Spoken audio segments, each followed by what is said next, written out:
This is the cost of accidents in the Roma Valley.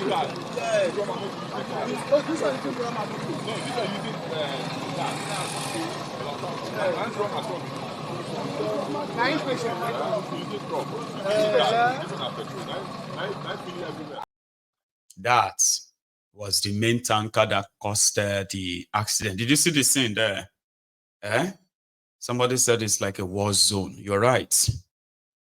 That's like 100 cars or 100 vehicles, including trucks and everything in them, burnt to skeleton.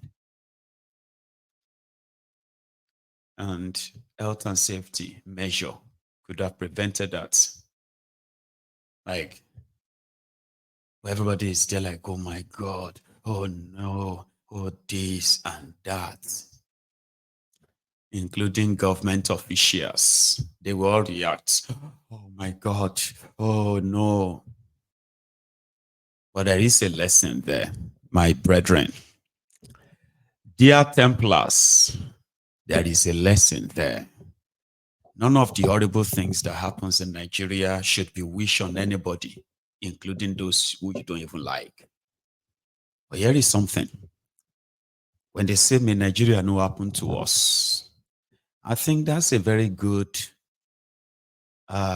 example to say things can happen to you when you are not, for any reason, expecting the least time you expect it. And when corruption induced consequences like this, once they strike, they do not discriminate and go after those who are those who are backing or defending these rogues in your government. The consequences doesn't discriminate. It picks everybody. You are in your car, like I said earlier, you're in your car, thinking about your life, thinking about this Naira dollar exchange and how you're going to kind of pay your bills, or how you're going to kind of clear your business of this, or how you're going to pay your child's tuition. Everything you have there in your head, in your car, frustrated that, oh, which can contribute this? We are all stuck in this traffic. This country just wants to kill everyone, want to kill us. Road they can't fix.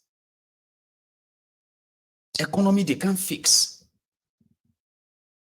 You are there thinking. You may even be there in your car watching Mayegun, shaking your head, agreeing with Mayegun, and then boom, unplanned. That could be you. That's what I meant by when Nigeria happened to people. Not be everybody will live to tell this story. Not everybody. And there are consequences of bad governance. Okay.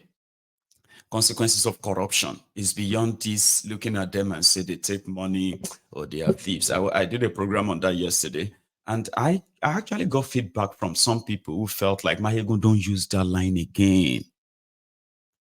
Mayegun, don't use that line again, that these people are mad.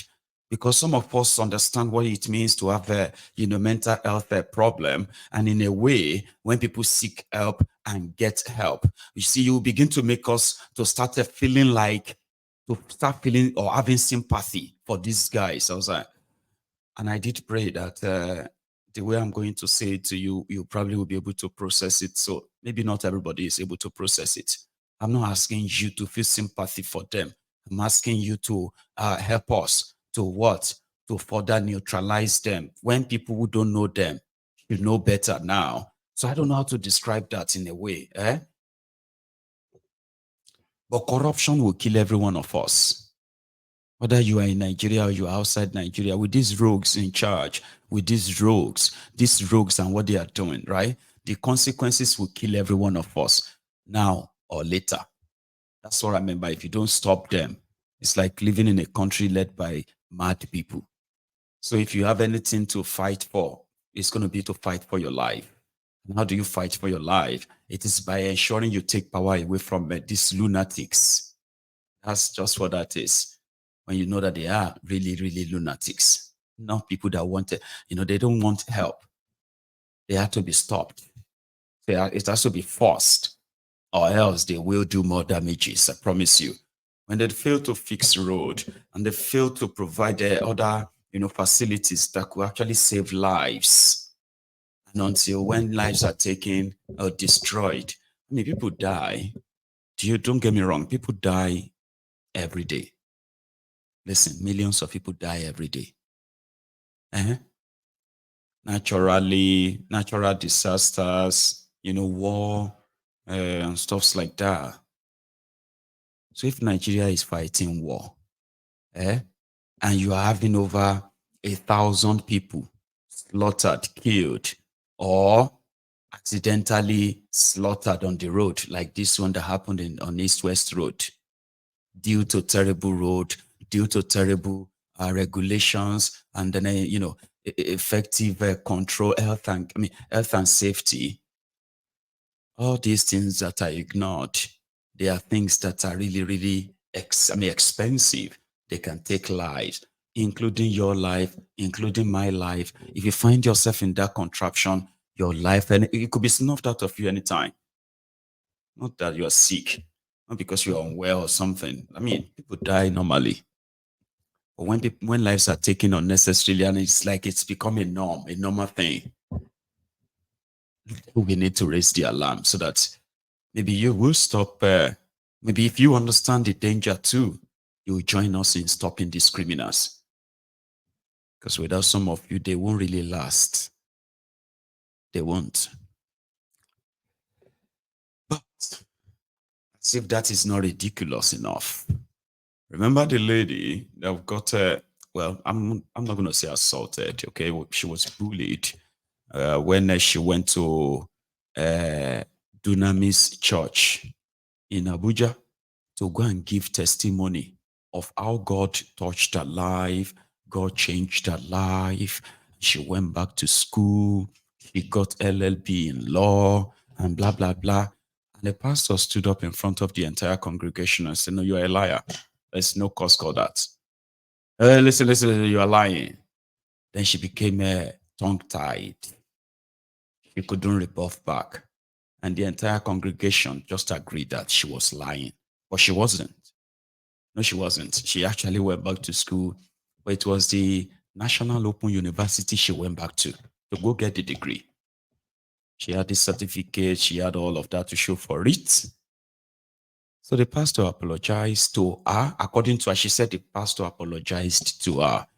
And the whole thing is settled. Until 2 days ago, when she made a video asking all her fans that it has become very difficult for her to live normal life now. Now that her life has changed, she has become more popular. She can no longer live in the house she's living anymore for her safety. So she wants Nigerians to put some money together so that she can live the life of a star that she is now. In her words, though. Good afternoon, friends all over the world. I'm back to Abuja from Portharcourt, my vacation, and I want to thank God for the success of the journey, the successful journey He granted me and my team. I want to say to Nigeria that I am back now in Abuja, and this thing that happened is a thing of joy. I never dreamed of it, and it came this moment. I never dreamed of being a celebrity. It just came all of a sudden. I never prepared for it. So I want to use this medium to urge us to assist me in accommodation, because I am not buoyant now to rent a house, because where I am staying now is as risky now, insecurity, and is very open place. And due to everybody has already known that I'm a celebrity, when I left Abuja, some people in my compound, they don't know what is happening, but I was there, and so many of them have heard what was going on.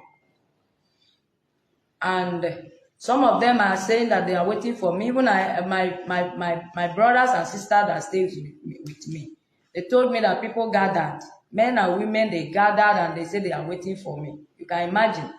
And a common man on the streets cannot understand this. You know, the meeting that I have gone to Portharcourt, they have given me a much money. They have given me phone worth 1.8 million. They have given me land and so much and so others. So that is why I'm voicing out, you know, asking for assistance to enable me to get a place that I can stay so that my life can be safe. As I'm talking to you, I'm just, you know, hiding myself so that people will not come and start misbehaving at my side. So please, if there is any way that I offended you people, please have mercy on me. Forgive me. Please forgive me. So it's not as if I plan it. And you know, I never gather money one corner hoping that something like this will come up from enable me to rent my own house. I don't have money now. And the man that God used to help me, that is Mr. Azubike. I don't know him from anywhere. It's because of grace that God, this grace that God found me with grace, that made him to say, come and rest. Let me take care of you, give you hope one way or the other. So I appreciate everything that he has done, but I'm voicing out now because of those that are waiting for me, thinking that they have given me millions of naira. So please, if there is any way you can help me for me to get accommodation where I can be secured as a human being. Intelligent people know what I'm talking about. Things like this, you don't need to move anyhow and you don't need to stay anyhow.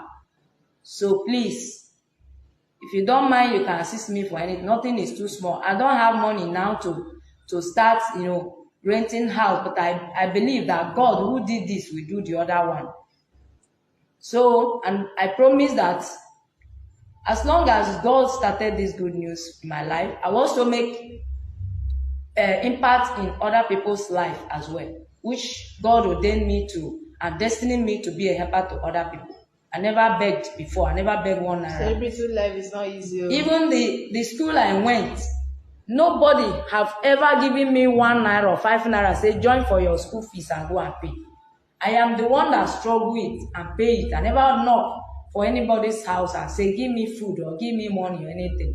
But people around me, they can testify. They always come around me to collect from me. And they are happy with me. So now, I don't have money because this thing came, imagine, unexpectedly. So please, and I want to, you know, beg you again, please, if there is any way that I've missed it, I've offended you people, please, have mercy on me.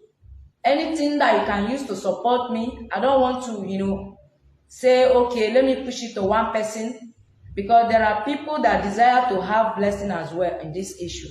So then my God will bless them also. Amen. And God also will use me to make impact in the life of other people that are hoping on God to help them one way or the other.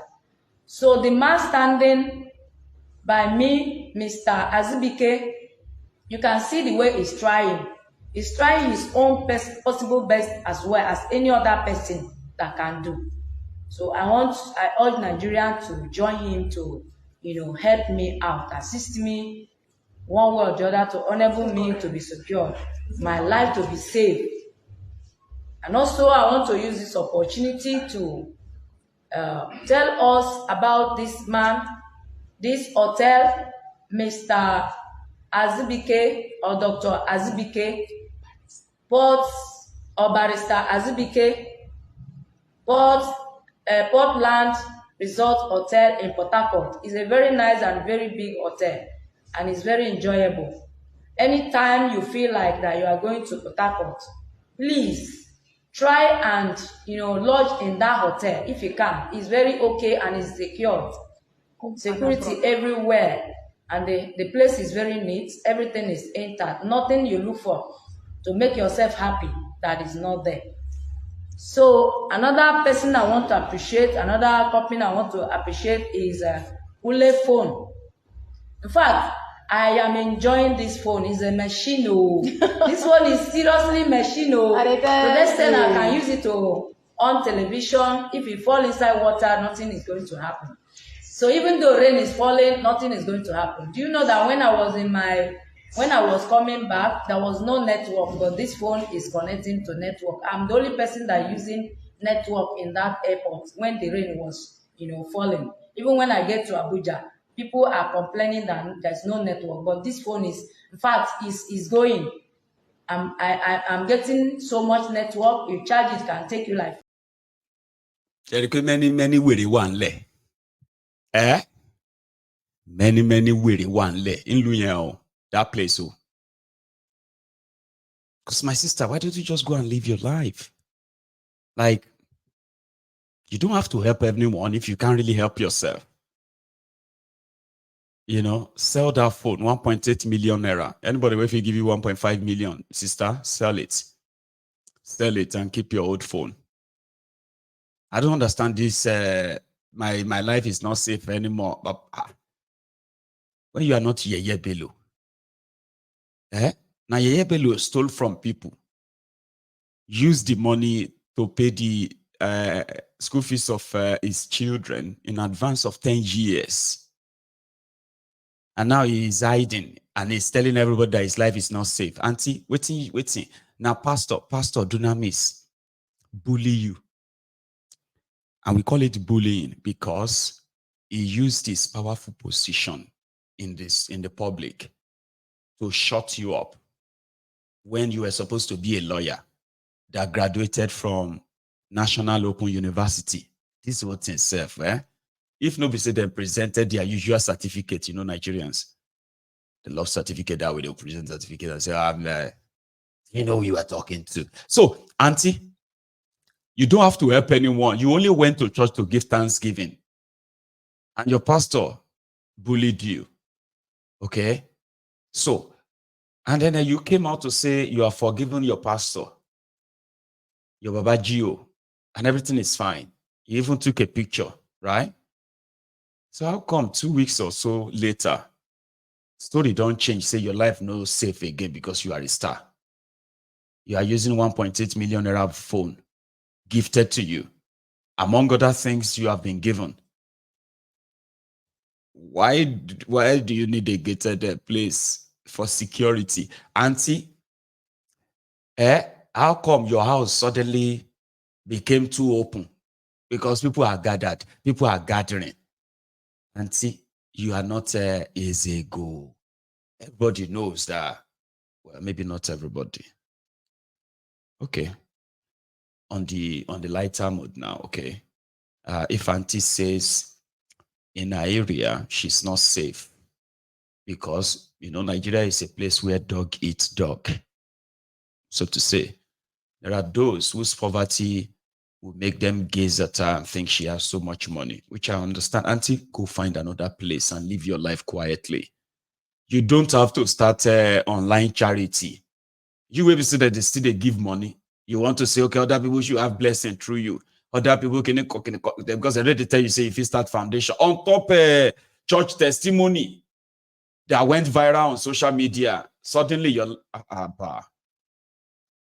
because if you think you have heard that one, Yeye Bello's lawyers, they are not giving up. They too have this to say.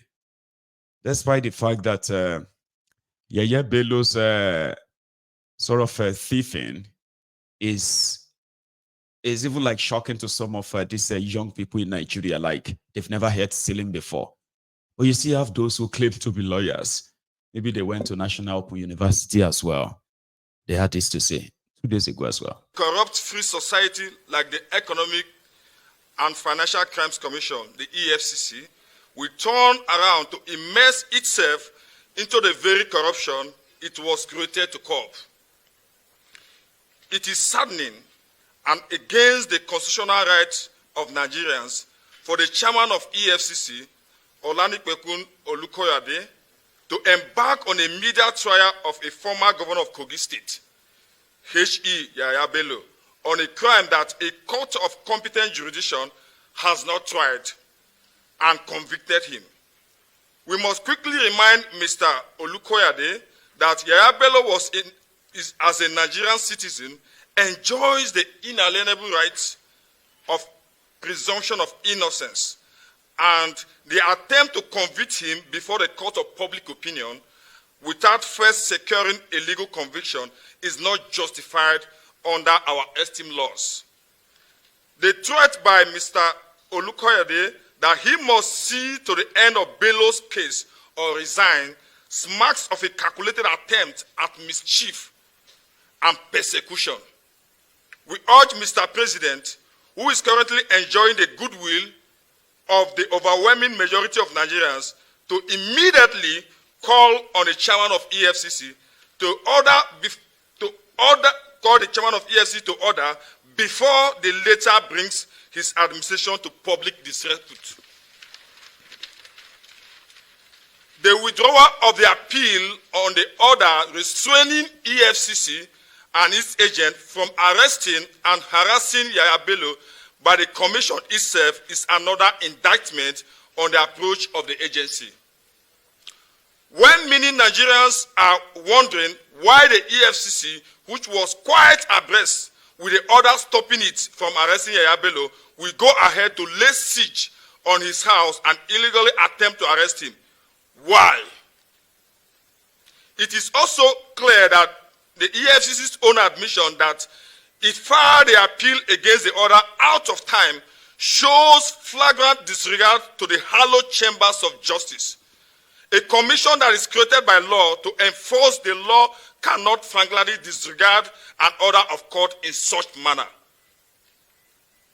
From the foregoing, it is difficult to discard the growing concern of Nigerians that the EFCC is being used by desperate politicians to smear the good reputation of Governor Yeye Bello. The commission must redeem itself. The commission must redeem its already battered image by towing the path of legality in carrying out its constitutional mandate. We will no longer, I say we will no longer accept any disregard and breach of court order by the commission. The commission must take deliberate steps to ensure that it does not breach any laws in its further attempt to prosecute Yeye Bello. Nigerians are watching and will no longer tolerate the use of government institutions to settle political scores. Thank you so much, and may God bless the Federal Republic of Nigeria. Nuisance lele.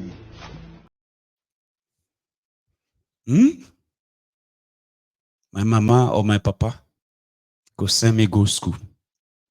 I go through that Nigerian school. Can't do all I can to become a lawyer. They can't call me to bar. I am now a lawyer, a learned fellow as they call themselves. Then I will stoop so low to defend a thief in public. And I'll be screaming. Not only did I put on suits under the 70 degrees Celsius weather, shouting, "Soli, soli, soli, solidarity forever." Fully. Solidarity forever. Lẹ́nu lawyer soli. Omo. There are some certain things that sometimes you can't actually really describe them. And say, how are you describing it? Like, are they lawyers truly? Did you actually really go or pass through that law school and every other thing that is associated with it? Or it is a different ball game entirely? It's just a tag. Lawyers. Did you see how the way he's screaming? You could feel, the poverty from his, from his voice. Screaming out. Probably the more he screams, the more he will be paid. But how much do you think Yeye Bello will give somebody like that? Like, just imagine it. How much do you think? Maybe 1 million naira. Maybe 2 million naira. I mean, they don't really give them anything per se. Look at them. I'm not surprised, all right? So don't let us act surprised or alarmed that Yeye Bello, as lawyers who are ready to risk it all, stage a protest for a thief. Right? You are there when Tifnubu hired over 40 sons when they asked him to present his school certificate. Alaye School, Ololo. Tifnubu failed to sign, to register, what do you call it? In his INEC form, he failed to put it there, which primary school he went or secondary school he went. It denied them. He didn't even fail any of them. He just put in his Chicago State Oluwole certificate. Then when they said, come and bring the proof that you went to school, he hired 40 lawyers. 40. When they went to America to go and get his academic record from the school he said they went, he hired another 30 lawyers, paid them over $2 million. This is true, real. Something where you could just open book and say, okay, God, this is what you are looking for. Take them. He had to hire lawyers. And there were lawyers